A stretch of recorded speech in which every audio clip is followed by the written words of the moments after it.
отидаха да купуват подарък и вече са решили да се прибират. Естествено от най-тясното място да пресичат улицата с пешеходната пътека. Където винаги се минава. Абсолютно да. Хванати за ръчичка, трити. Доколкото разбирам, моята дъщеря е била първа. И буса им прави път. Човека спира. Децата вече сигурни и убедени, след като им се прави път, тръгват. И в момента вече, който минават ръба на самия бус, и с първата крачка, която се показва е дъщеря ми напред, и колата от нас.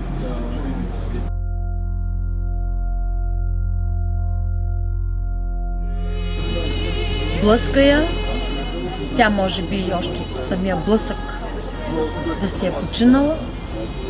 Самото изхвърчане, вече падане на земята, който се води като втори удар, вече там е размазване на цялата й глава.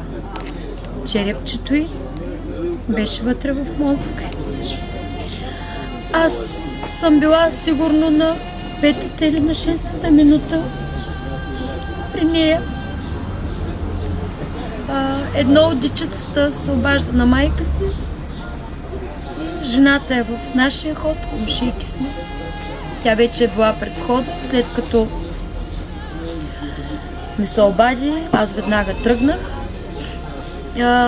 Когато отидах, вече локвата кръв под главата беше огромна.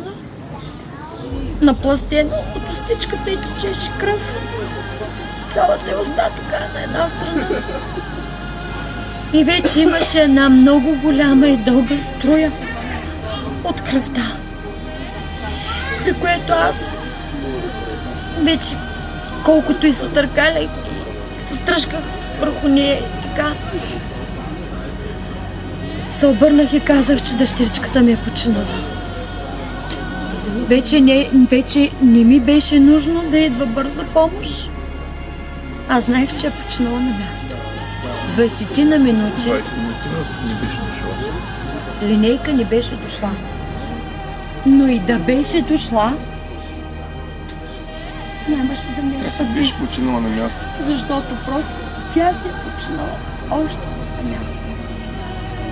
Мозъка й стана вече колко дена от петъка.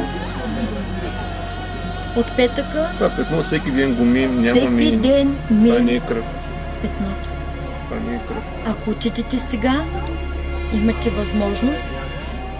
Предполагам вече водата е изсъхнала от асфалта. Разбутайте цветята, защото всяка сутрин хвърляме цветя на пътеката. Пешеходната е на място, където я излязва душичката. И мим с огромното ми вода. Кръвта, защото не мога. Направо не мога да понеса, че това е мозъка и кръвта на моята дъщеря на пътя.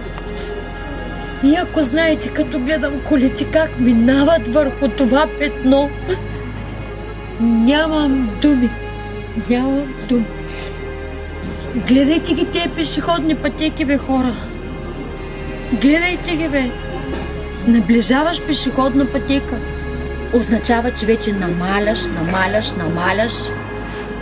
Тя въобще не е намалила. Тя въобще не е намалила. Тя просто е изфучала и профучала. Вие видяхте ли се вършите с тази жена? Значи с жената съм се видяла на мястото в петък. Аз в ужаса си, когато видях детето си размазано, но в първите 5 или 10 или 15 минутки, не знам, въобще не се огледах, че трябва да Колата видя беше кола. много надалеч. Значи, като клекнахме до детето и се огледаш и си мислех, че бе, кола няма до това дете. И моята жена се развика на кой уби, нали? И някой... Имаше много народ. Имаше много хора. Просто И казах, цялата тази улица кола, беше ама пълна колата с е народ. на 15 метра. Нали? Аз си мисля даже, че някой е спрял. Не, че За да тая кола. помага, Да. помага. А то просто А тази той е кола, излезе, защото че много това е е. далече от детето. И като отидахме там, моята жена се разбяга. Няма да казваш повече. Повече просто беше много нагла Държанието й беше много Много нагло, нагло. само това ще кажа. Разменихме си няколко приказки с въпросната Да. жена.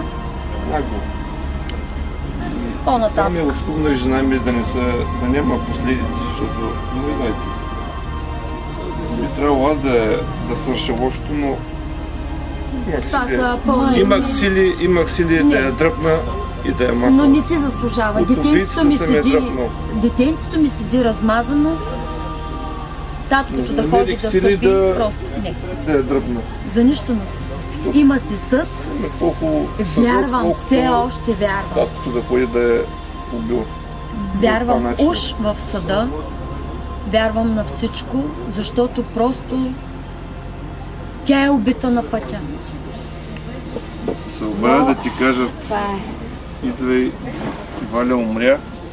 Не да я блъсната. Беше, идвай, Валя умря, убиха я.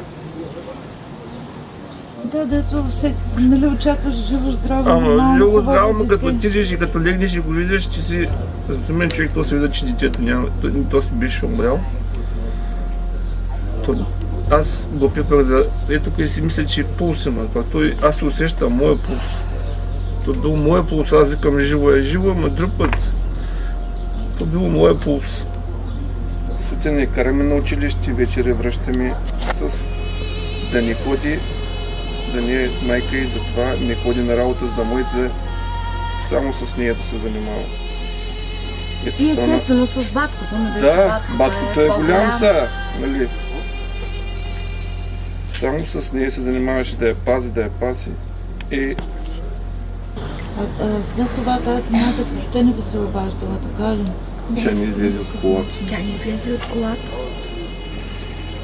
Тя беше застанала така вътре. Значи ти за да го убиеш на място, скоростта ти е била уникална. Уникална ти е била скоростта. Ти го убиваш на място, размазваш му главата, мозъка му тече по асфалта и в клазата ще пише споразумение с съдията.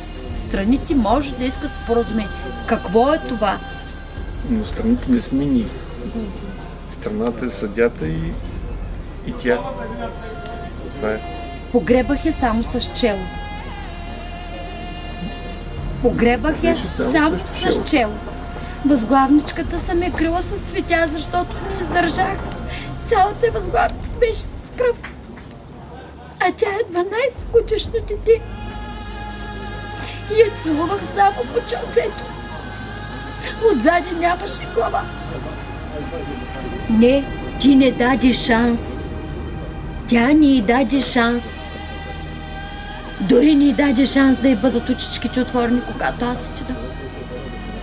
Цялата й глава я обсипах с цветя, защото не издържах на ужас.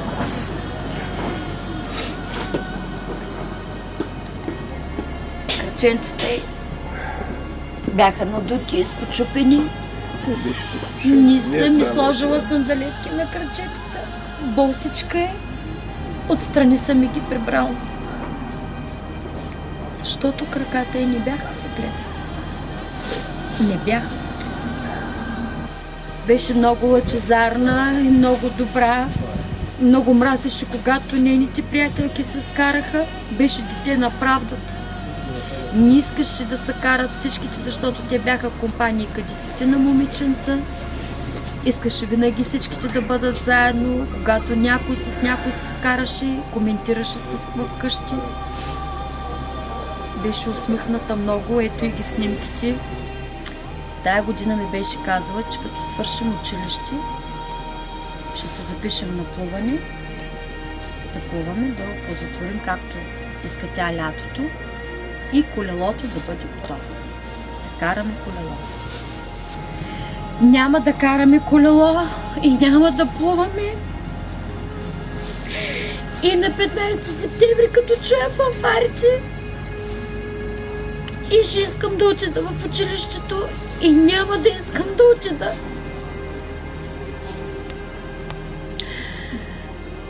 И просто с татко и ще се запомним на 12 години. Една прекрасна и невероятна дъщеря имах, която вече няма да я видя. На гробищата ще й казвам добро утро и лека нощ. Казах и вечер, като погледна нагоре към небето, да мести по 2 звездички или да ги карат да греят по-ярко, за да мога да знам, че е тя. Понеже и двете бяхме с много дълги коси, тя не даваше да й се реши косата. Косата й беше до кръста. И казах, когато съм навънка, да повява вятъра, да ми вее косата, да знам, че е тя и че е до мен.